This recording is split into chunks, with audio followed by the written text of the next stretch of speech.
मुझे यूँ कहते हैं ना कि आज ये बर्बाद हो गई, मैं सबको आबाद होके दिखाना चाहती थी कि मेरा बेटा जिस दिन 18 साल का हो जाएगा उस दिन मैं सब लोगों का मुंह मोड़ के दिखाऊंगी। मेरा अगर मैं कहीं दूसरी जगह चली जाती तो ना तो मेरे बेटे को वो इज्जत मिलनी थी, ना मेरा बेटा कामयाब होना था। विश्वास पे मैंने अपना बच्चा इनको दिया था और आज मेरा वो विश्वास पूरा हो चुका है। दहेज के लोभ में आके मेरे साथ इतनी मतलब दुर्गति की है कि मैं समझा नहीं सकती। और ये आंसू हैं, ये माँ ने जो मेहनत की है और माँ का जो सपना था पूरा हुआ, तो आंखों में एक अपने मन में अलग ही खुशी है। अब माँ का सपना सच हुआ और मेरा भाई नहीं होता तो मेरा बेटा यहाँ नहीं होता, दूसरा प्रतीक भैया नहीं होते तो मैं इस स्टेज तक कभी नहीं जा पाती। क्योंकि लड़की किसी के ऊपर बोझ नहीं होती, उसने दुख दर्द से अपनी जिंदगी व्यतीत की है और अपने बेटे को पाल पोस के बड़ा किया है। शादी के मात्र 6 महीने बाद ससुराल वालों ने घर से निकाल दिया। नमस्कार, मैं हूं आपका दोस्त विनोद शर्मा। आज मेरे साथ स्क्रीन पर एक ऐसी महिला है जो जिद, जुनून और जोश के बलबूते आज अपने बेटे के साथ इतनी लड़ाई लड़ी और आज कामयाब हो गई। लड़ाई की बात मैं करूं तो शादी के मात्र 6 महीने बाद ससुराल वालों ने घर से निकाल दिया। पिटाई का दावा कर रही हैं और बहुत सारे ऐसे आरोप जो हैं वो इन्होंने उस वक्त भी लगाए थे और इस करके इन्होंने अपना ससुराल छोड़ दिया था। और जो इनका बेटा जो आज आईआईटी की बात करें हम जाने की तरफ है, जेईई मेंस का एग्ज़ाम क्वालिफाई कर चुका है, अच्छे परसेंटाइल हैं। ये फिलहाल संघर्ष की कहानी इस महिला की नहीं है, हिंदुस्तान की ऐसी बहुत सारी महिलाओं की है। लेकिन कुछ लोग हैं वो लड़ती हैं और टकराती हैं ऐसे पत्थरों से जो कि वक्त बदलते देर नहीं लगती और आज कामयाबी का दौर वो देख रही हैं। लेकिन कुछ ऐसी भी हैं जो कि टूट जाती हैं, बिखर जाती हैं और पता नहीं बहुत सारे गलत कदम उठाती हैं। मेरे साथ शर्मिला नाम की महिला है और इनका बेटा है साथ में, और सामने वो शख्स हैं जिन्होंने इनका सपना पूरा किया, प्रतीक दलाल जी। तो क्या कहेंगे शर्मिला जी, क्या रहा था आपके शादी के 6 महीने बाद ही ससुराल वालों ने पीट के घर से निकाल दिया था? हाँ जी, मैं शादी के 6 मंथ बाद ही मतलब कि मेरे ससुराल वालों ने मुझे घर से निकाल दिया था। उसके बाद मेरा बेटा जैसे ही 9 महीने के बाद पैदा होता है तो मेरे भाई, मेरे पापा और मेरी माँ, उनका सबसे बड़ा योगदान रहा है, जिसमें कि मैंने इतने दुख दर्द से अपनी ज़िंदगी व्यतीत की है और अपने बेटे को पाल पोस के बड़ा किया है। एक कामयाबी के पीछे मतलब मैं भागती रही हूँ कि एक ना एक दिन मेरा बेटा कामयाब होगा। तो मैं सबको ये दिखाना चाहती थी कि मतलब मैं अपनी ज़िंदगी कष्ट का काट के और अपने बेटे को कामयाब करके दिखाऊंगी।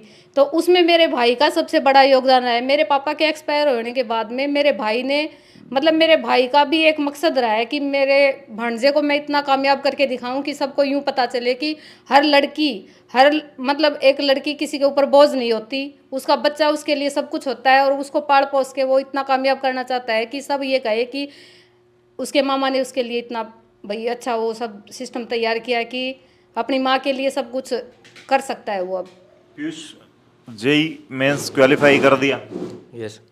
आंखों में चमक है और ये आंसू हैं, ये माँ ने जो मेहनत की है और माँ का जो सपना था पूरा हुआ, तो आंखों में ये कह सकते हैं खुशियाँ हैं। हाँ, एक अपने मन में अलग ही खुशी है। अब माँ का सपना सच हुआ और मेरा भी आगे जाके सपना सच हो रहा है तो अच्छा लग रहा है। अच्छा, क्या टारगेट लेके चले थे? माँ की तकलीफें, हालांकि मैं आऊँगा इनकी स्टोरी पर। आपको एनडीए में भी जाना था और आपको आईटी सेक्टर में भी जाना था, तो दोनों सपने साथ साथ पैरेलल लेके चल रहे थे। मेरा पहला एम तो एनडीए था, पर अब पिछली बार मैंने एनडीए एग्ज़ाम दिया था तो मेरा एनडीए क्वालिफाई नहीं हुआ था। तो इस बार मैंने अपना जे का एग्ज़ाम दिया तो मेरा फर्स्ट अटैम्प्ट में ही क्लियर हो गया था। तो कहीं ना कहीं मेरा एनडीए का फर्स्ट प्रायोरिटी मेरी एनडीए थी, पर एनडीए का नहीं हुआ तो इसलिए इस बार मेरा जेई का हो गया। तो मतलब जिद थी कि माँ के लिए कुछ ना कुछ करना है और बड़ी सक्सेस चाहिए। माँ की जो संघर्ष का दौर रहा उसको कहीं ना कहीं खुशियों में तब्दील करना है। हाँ, मेरी मम्मी हमेशा ही मुझे मोटिवेट करती थी और हमेशा कहती थी, कई बार मैं मम्मी की बात ना सुन के पढ़ाई की जगह कई बार मैं फ़ोन में डिस्ट्रैक्ट हो जाता था, पर मेरी मम्मी हमेशा मुझे मोटिवेट करती और हमेशा बताती थी कि कहीं ना कहीं मुझे देख के एक बार थोड़ा पढ़ाई की तरफ मोटिवेट करती थी और फिर मैंने इस बार जेई का क्लियर कर दिया। फिर वाह जी वाह, कमाल की बात है। अब तो थोड़ी सी संतुष्टि है कि बेटा अब कामयाबी के रास्ते पर काफ़ी नज़दीक पहुंच गया है। हाँ जी, मैं बहुत संतुष्ट हूँ इस बात से। मैं मतलब मेरे बेटे से नहीं, बल्कि मैं मेरे भाई और प्रतीक भैया से बहुत खुश हूँ कि जिन्होंने मेरे बेटे को इस लायक बनाया। अगर मेरा भाई नहीं होता तो मेरा बेटा यहाँ नहीं होता, दूसरा प्रतीक भैया नहीं होते तो मैं इस स्टेज तक कभी नहीं जा पाती, क्योंकि यहाँ के टीचर्स और प्रतीक भैया के सहयोग से मतलब मेरा बेटा आज कामयाब है। पढ़ी लिखी फैमिली में घर वालों ने शादी करके तो भेज दिया था, और यूं था लड़का मोटी कमाई करता है उस टाइम, पूरे सपने जो देखे थे अपनी बेटी के लिए, लेकिन वो उससे एकदम उल्टा हो गए, विपरीत हो गए। क्या कुछ हादसा हुआ था और उसके बाद किस तरीके से बच्चों में सपने पाले? मतलब कि उस टाइम के घर वालों ने तो यही सपना देखा था कि हमारी बेटी बहुत खुश रहेगी, लेकिन 6 मंथ बाद ही मतलब घर वाले, मेरे ससुराल पक्ष वाले तो इतने बेकार आदमी थे, उन्होंने सिर्फ दहेज के लोभ में आके मेरे साथ इतनी मतलब दुर्गति की है कि मैं समझा नहीं सकती। मैं अपनी हर कंडीशन बता भी नहीं पा रही हूँ कि मेरे साथ क्या क्या हुआ। लेकिन उसके बाद मैंने मेरे बेटे को जन्म देने के बाद घर वालों ने मेरे को सहयोग दिया कि हम तेरा पूरा साथ देंगे, तेरे बेटे को कामयाब करवाएंगे, और उस योगदान में मेरा भाई मेरे से आगे है। और मैं मेरे भाई के बारे में मतलब मैं कह नहीं सकती कि मेरा भाई कितना अच्छा है जिसने मेरे बेटे को कामयाब करवा दिया।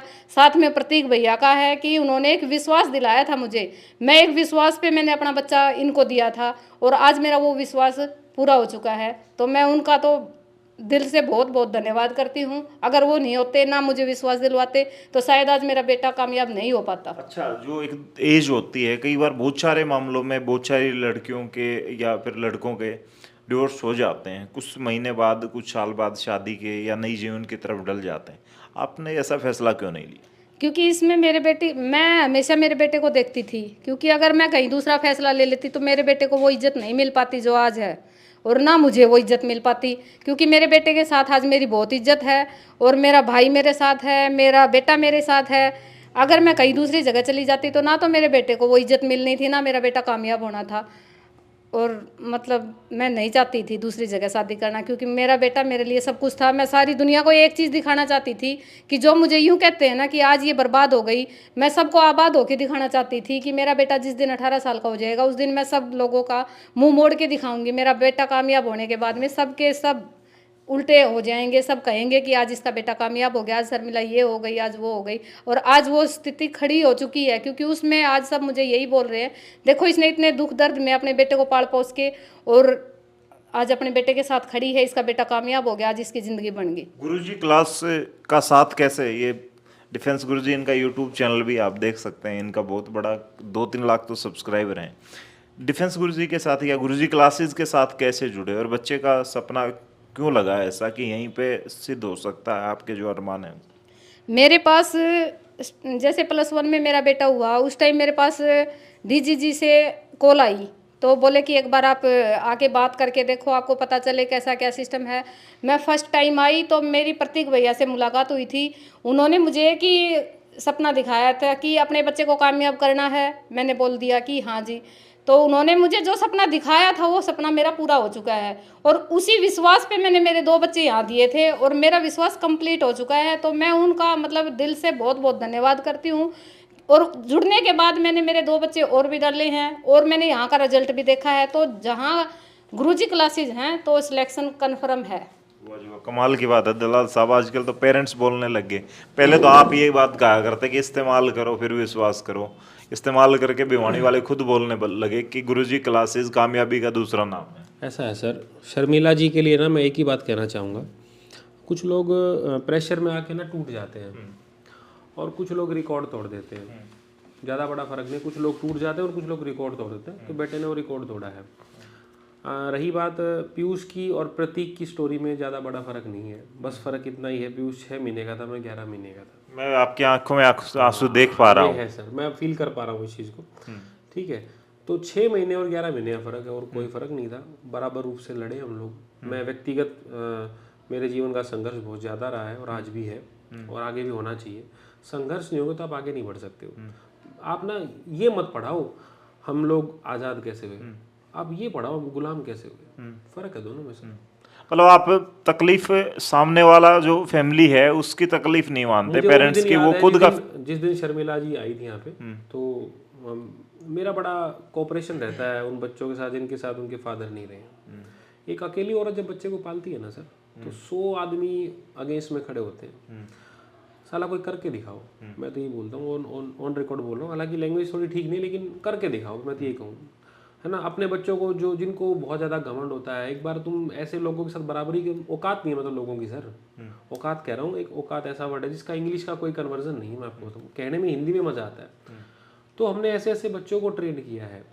मैंने जब एकेडमी खोली तो मेरे ऊपर 10 सवाल थे कि गुरुजी वाला चलेगा या नहीं चलेगा, और आज भी लोग हाथ धो के पीछे पड़े। मैंने कहा रिजल्ट से इतना फासला पैदा कर देंगे कि नंबर 2 ही रह जाओगे, कभी नंबर 1 नहीं आने देंगे हम, और हम नंबर 1 रहेंगे सर रिजल्ट में। तो इन जैसे पेरेंट्स का भरोसा है कहीं ना कहीं, उसके बदौलत पेरेंट्स का आशीर्वाद है सर, भरोसा नहीं है ये इनकी ब्लेसिंग्स है जो आज एकेडमी ऐसा परफॉर्म कर पा रही है, ऐसा रिजल्ट दे पा रहे हैं। और मैंने फिर से कहा था, आप बहुत सारी स्टोरी आएंगी सर, मैं हर एक सक्सेस स्टोरी भिवानी के लोगों के साथ शेयर करूंगा, तभी तो पता चलेगा हम लोगों ने क्या किया है। हम लोगों ने प्रेशर में आए, कभी रिकॉर्ड, हम टूटे नहीं है, हाँ हम रिकॉर्ड तोड़ेंगे जरूर सर, खुद नहीं टूटेंगे। जैसी ही मैडम की स्टोरी रही है, मैं इस लड़के को बोलता भी अभी जर्नी अधूरी है यार, अभी जर्नी बाकी है, क्या ना, जीत हमारी निश्चित होनी चाहिए, बट सामने वाला घुटनों पे रहना चाहिए सर। अगर जंग में उतर गए हैं आप लोग तो everything is fair in love and war. और आपको लग रहा है किताबें बहुत कुछ दे सकती है, मैं कह रहा हूँ किताबें इतना दे देंगी सर कि आप सहन नहीं कर पाओगे, और किताबें समुंदर होती हैं। और मैं कहता हूँ सोसाइटी वालों से डरिए मत, जितनी महिलाएं अपने बेटे को रेज करो आप, ठीक है, ऊपर वाला जरूर देख रहा होगा। कुछ लाइफ में बुरा चल रहा है तो मेरी खुद की साइकोलॉजी है कुछ अच्छा होने वाला है। 2018 के बाद मैंने टफ से टफ टाइम फेस किया, और आज भी मैं कभी घबराता नहीं उन चीज़ों से। मैं इनको यही सिखाता हूँ, अगर मुकाबला करना है तो सामने से लड़ो, जबरदस्त तरीके से लड़िए आप लोग। देखो सर, क्या है ना, आदमी को अपना जोर लगाना चाहिए, पढ़ाई के लिए माहौल दीजिए, और सबसे मेन बात है ऐसे संस्थान को चुनिए जहाँ पर बच्चे के इमोशंस की और पेरेंट्स के इमोशन की कदर हो। बड़े शहरों में जाने से सिलेक्शन नहीं होते सर। अच्छा, जो आईआईटी वाला और जेई वाला, ये बड़ा टफेस्ट बात हो जाती है ऐसी कि बच्चा, पेरेंट्स जैसे शर्मिला जी हैं, इनको तो चलो आपकी यहाँ से किसी ने कॉल कर लिया, किसी ने सजेस्ट कर दिया, समझ नहीं पाते, उनको बड़ी मुश्किलें होती है। आईआईटी जेई उनके लिए तो बड़े सपने, बड़े अरमान हो जाते हैं, और वो चंगुल में फंस जाते हैं। सर मैं आपको बताऊं, चंगुल में फंसने वाली क्या बात है, धैर्य रखना पड़ता है, विश्वास कीजिए आप। अब इस बच्चे के 11th में मार्क्स कम आए, ठीक है, डिप होता है 11th में, लेकिन 12th में आज बोर्ड का रिजल्ट देखने की जरूरत नहीं है, आज पहले अटेम्प्ट में जेई मेंस क्वालिफाई है। और ये स्टोरी दिखाने का मतलब, बताने का सिर्फ एक ही मेरे पीछे मकसद है कि आप किसी भी, कितने भी बुरे दौर में हो, आप घबराए नहीं है ना, और आप अपने, बोलते हैं ना कि आप अगर गिव अप नहीं करोगे ना, 3 मैजिकल वर्ड्स हैं सर लाइफ में, नेवर गिव अप। और मैं कह रहा हूँ अगर आप में गट्स हैं तो लड़ते रहो, युद्ध करते रहो लाइफ में सर, जिंदगी अच्छी चलेगी, मतलब कुछ बताने लायक रहेंगे, ठीक है। चाहे कैसे भी हो, आपके निजी जीवन में चल रहा हो, आपका कैसे भी चल रहा हो, आप फाइट करिए। और ऐसे ऐसे बच्चे जब बैठे हुए हैं ना सर, तो देश का गौरव बनेंगे। उस दिन दोबारा वीडियो शेयर करूंगा जिस दिन एनडीए भी क्वालिफाई होगा, और जिस दिन कंधे पे 2 स्टार लगेंगे उस दिन गर्दा उड़ा देंगे सर शहर में। अब जो लोग कमेंट कह रहे थे कि नहीं हो पाएगा, किसी अपने से कहलवा दिया कि बहुत होनहार हो तुम, और पहले उसी ने कह दिया था कि तुम्हारे बस का कुछ नहीं है, तो वही चीज़ें हैं सर। आज वही लोग, गालियाँ कब तालियाँ बन जाए पता ही नहीं चलता है सर। हमारे रिजल्ट देखिए आप लोग, और ऐसे ऐसे केस सोसाइटी में भरे पड़े, इंतज़ार कर रहे हैं ऐसे लड़ने वाले बच्चों का। और ऐसी ज़बरदस्त लेडी का, आयरन लेडी की क्या इंदिरा गांधी करेगी सर, बहुत कुछ था उनके पास, तो यहाँ तो कुछ भी नहीं था, और कुछ भी ना होते हुए आज बहुत कुछ है। तो मुझे लगता है कि हर एक लेडी ऐसी आयरन लेडी है जी। लास्ट में शर्मिला जी ये पूछूंगा, बहुत सारी महिलाएं टूट जाती हैं, बिखर जाती हैं, ऐसे जब मामले, ऐसा सीन आता है, फैमिली साथ छोड़ देती है, आपकी चलो फैमिली ने साथ दिया, क्योंकि मायके वाले तब तक ही सपोर्ट करते हैं, और कहते भी हैं, ये डायलॉग बड़ा शादियों में, फिल्मों में हम हर जगह सुनते हैं कि बेटी वही तेरा घर है, और वो घर जब छूट जाता है, वो सपने टूट जाते हैं, तो फिर कोई साथ नहीं देता। उन महिलाओं को क्या कहना चाहेंगी जो इस तरीके से टूट बिखर जाती हैं, कैसे लड़ें, कैसे आगे बढ़ें? मेरा कहना तो एक ही है कि मतलब कि टूटना नहीं चाहिए, हिम्मत रखनी चाहिए, और हिम्मत रख के अगर मान लो किसी काम को करने की सोचेंगे तो हर काम कंप्लीट होगा, और भगवान साथ देता है। ये नहीं है अगर एक रास्ता बंद होता है, सब रास्ते बंद होते हैं, तो भगवान कहीं ना कहीं एक रास्ता पहले खोल देता है।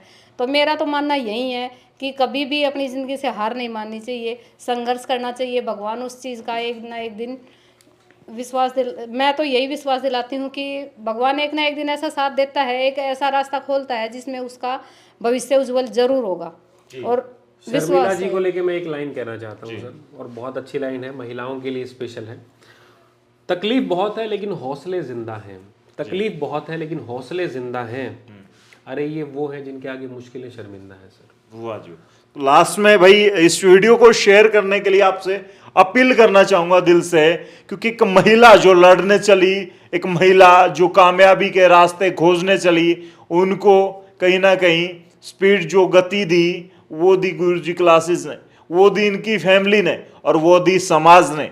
एक आदमी आपका साथ छोड़ता है, एक परिवार आपका साथ छोड़ता है, तब आपके साथ सैकड़ों लोग खड़े होते हैं। बस आपको निगाहें फैला के उन पॉजिटिव लोगों की तलाशना है, उनको तराशना है, देखना है, निगाहें गड़ानी है कि कहाँ पे दो लोग मेरी मदद के लिए खड़े हैं। महिला कभी अकेली नहीं होती, उसके साथ मनोबल होता है, पेशेंस होता है, और सबसे बड़ी ताकत दी है भगवान ने पेशेंस की। मैं तो कहता हूँ जो वो महिला ही नहीं है जिसके अंदर पेशेंस नहीं है, भगवान ने सबसे बड़ी सपोर्ट दी है। तो कामयाबी के रास्ते इजीली मिल जाते हैं अगर आप खोजने चलते हैं और जिद और जुनून के साथ लड़ते हैं। आज पीयूष की और शर्मिला जी की कहानी नहीं है, ऐसी बहुत सारी कहानियाँ हैं। और फिलहाल ये कहानी आप तक सिर्फ और सिर्फ मोटिवेशन के लिए, और ख़ास करके उन महिलाओं से जो इस वीडियो को देख रही हैं, अपील करना चाहूँगा वीडियो को शेयर कर दें, क्योंकि ये कामयाबी की कहानी आप जैसी महिलाओं में से ही एक महिला शर्मिला की। तब तक के लिए धन्यवाद। राम राम, जय हिंद।